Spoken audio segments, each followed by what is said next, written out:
महाराष्ट्र राज्याची स्वतंत्र मागणी 1956 पासून मराठी भाषिकांसह वेगवेगळ्या चळवळींनी जोर धरला। त्यामध्ये प्रामुख्याने संयुक्त महाराष्ट्र समिती आंदोलनाचे केशवराव जेथे यांचे नेतृत्व होते। स्वातंत्र्यासाठी 106 जणांना आपल्या प्राणाचे बलिदान राज्य निर्मितीसाठी द्यावे लागले।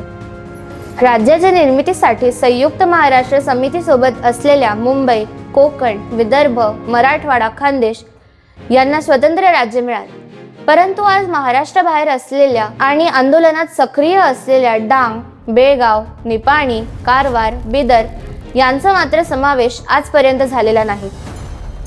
संयुक्त महाराष्ट्र चळवळ ही फक्त प्रशासकीय चळवळ नव्हती, तर या चळवळीमध्ये साहित्यिक, वैचारिक, सांस्कृतिक, राजकीय विचारधारा असलेले अनेक मान्यवरांच्या माध्यमातून ही चळवळ सुरू होती।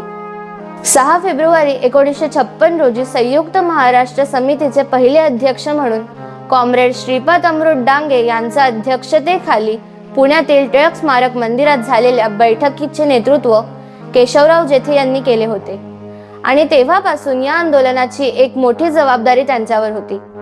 संयुक्त महाराष्ट्र समितीचे सरचिटणीस म्हणून SM जोशी, उपाध्यक्ष म्हणून TR नरवणे यांच्यासह प्रमुख नेते म्हणून आचार्य के अत्रे, प्रबोधनकार ठाकरे, सेनापती बापट, शाहीर अमर शेख, नारायण गणेश गोरे, नाना पाटील, उद्धवराव पाटील अशी अनेक मंडळी कार्यरत होती।